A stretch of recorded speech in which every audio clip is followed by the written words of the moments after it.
aí, nega? Como é que você tá? Menina, aqui tá tudo indo. Eu resolvi gravar esse vídeo hoje por causa dessa polêmica que tá rolando aí, né? Sobre Neymar e muita gente falando foi estupro, não foi estupro. E eu fiquei me perguntando, será que a gente sabe que é estupro? Aí, esse é o momento do vídeo que as pessoas falam: lá vem essa mulher falar merda. Todo mundo sabe que estupro é quando a pessoa quer fazer sexo e a outra não. mas, gente, dentro desse conceito existem tantas variáveis que a gente acaba reduzindo uma situação muito complexa e que pode simplesmente destruir a vida de um ser humano. Mulheres que foram abusadas sexualmente na infância, que não sabiam que estavam sendo abusadas e que têm uma vida sexual completamente desequilibrada, uma vida sexual ruim mesmo, e que só percebem que foram violentadas depois de adultas, às vezes depois de 50 anos, ou mais até. Às vezes tem gente que morre sem saber que foi estuprada. Porque é uma coisa tão complexa e que é cultural, não o estupro em si, mas o entendimento do que é estupro, que a gente acaba tratando casos como esse de Neymar, por exemplo, com um certo descaso, uma certa certeza muito tratada no senso comum, de uma forma muito rasa, de uma forma muito superficial mesmo. Digo isso, eu não tô querendo dizer que as pessoas elas passam pano para estuprador. Sendo que sim, em muitos casos isso acontece e é um fato, seja pelo status financeiro e de poder que esse agressor tem, seja pela misoginia mesmo, que a gente vive numa sociedade em que as pessoas relativizam muito os crimes de gênero e os crimes de raça e de sexualidade, né?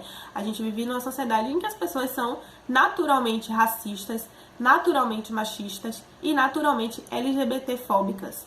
Então, é muito comum a gente ver esse tipo de comportamento. Mas eu também vejo, por parte de algumas pessoas, uma certa falta de entendimento do que seria a violência sexual, do que seria o comportamento das vítimas depois de que o crime acontece, e até mesmo o comportamento dos agressores.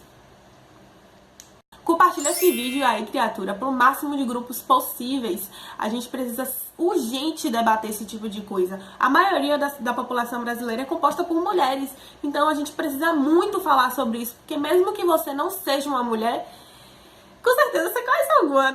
E me parece que as pessoas entendem estupro quando a vítima em si, ela não quer desde o começo. Elas não percebem, por exemplo, que existe uma categoria de estupro considerada estupro marital, que é quando dentro do casamento a esposa não quer se submeter ao ato e o marido quer, e ele acha que ele tem direito sobre o corpo daquela mulher porque eles são casados. Então o entendimento do casamento aí é machista, né? Porque o homem é dono do corpo da mulher e ele pode adquirir o corpo da mulher sexualmente a hora em que ele quiser. Isso é considerado estupro, gente. Isso acontece dentro de relacionamentos também, né? Relacionamentos amorosos em suas diversas categorias.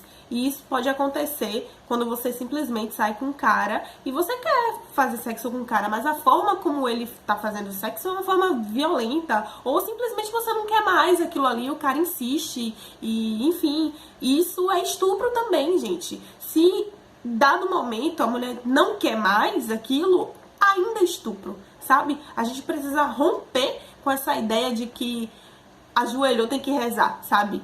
Isso tem que parar de existir o mais rápido possível. Outra coisa que é importante a gente falar é que o consentimento, ele vai muito além de sim e não. Se você tá transando com uma pessoa e ela faz uma cara meio esquisita, de que tá sentindo muita dor ou que não tá gostando daquilo, gente, a pessoa não quer, sabe? Ela não quer, ela só não tá conseguindo se expressar. Às vezes, uma cara de dor, um gemido diferente, caracteriza assim que a pessoa não quer estar ali naquela situação. E isso não é menos estupro do que seria se ela tivesse dito não, entende? Quando uma pessoa ela não tem discernimento completo sobre o que é sexo, por exemplo, a justiça, o Código Civil, o Código Penal, considera que menores de 14 anos não têm discernimento sexual suficiente para exercer alguma atividade sexual. Então, se você fizer sexo com uma pessoa de menos de 14 anos, você estará cometendo estupro, né? Porque essa criança ela não tem ideia do que ela tá fazendo. Só que eu acho que a gente com 20 e poucos anos, 30 e poucos anos, 60 e poucos anos, ainda não tem essa noção completa do que é o consentimento, sabe? E eu acho que tudo isso acontece porque existe uma negativa, o conservadorismo da nossa sociedade influencia demais, o fato de que as pessoas se negam a aceitar de que crianças devem sim saber o que é isso. A educação sexual ela tem que existir para que haja uma prevenção grande, não só de casos como o assédio sexual na infância, mas na vida adulta também. A gente precisa muito aprender o que é o consentimento, para que a gente pare de reproduzir esse tipo de opinião quando casos como esse acontecerem, sabe?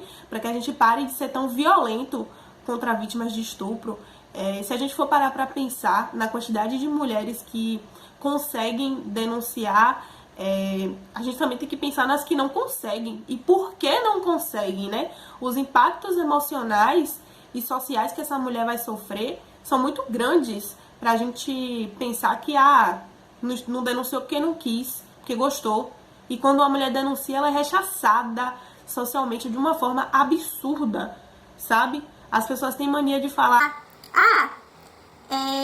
essa mulher tá fazendo isso porque ela quer se aparecer. gente, quem é que quer se expor desse jeito e ser tratada como vagabunda ou como sabe? Quem é que quer ter a sua vida exposta, ter sua vida investigada como se fosse uma interesseira, uma mentirosa e tudo mais? Ninguém quer ter esse tipo de exposição, não. Ninguém quer aparecer dessa forma. Ninguém quer ser vista dessa forma. Então, eu acho que custa muito caro, sabe? Para uma vítima se expor desse jeito. Então a gente tem que pensar, no mínimo, nas palavras que a gente fala, nas consequências do que a gente anda falando por aí em relação aos crimes de violência de gênero, em especial ao crime de violência sexual. Eu acho que esse caso, ele é importante, não só pra gente ficar falando da vida do Neymar ou da vida da moça em si, mas é pra gente refletir sobre como a gente reage, como as vítimas reagem, sobre o que é o consentimento, sobre o que é a violência sexual em si, né? Eu acho que esse assunto, ele é pra gente refletir muito e começar a pensar nas nossas reproduções, na forma como a gente entende as coisas, né?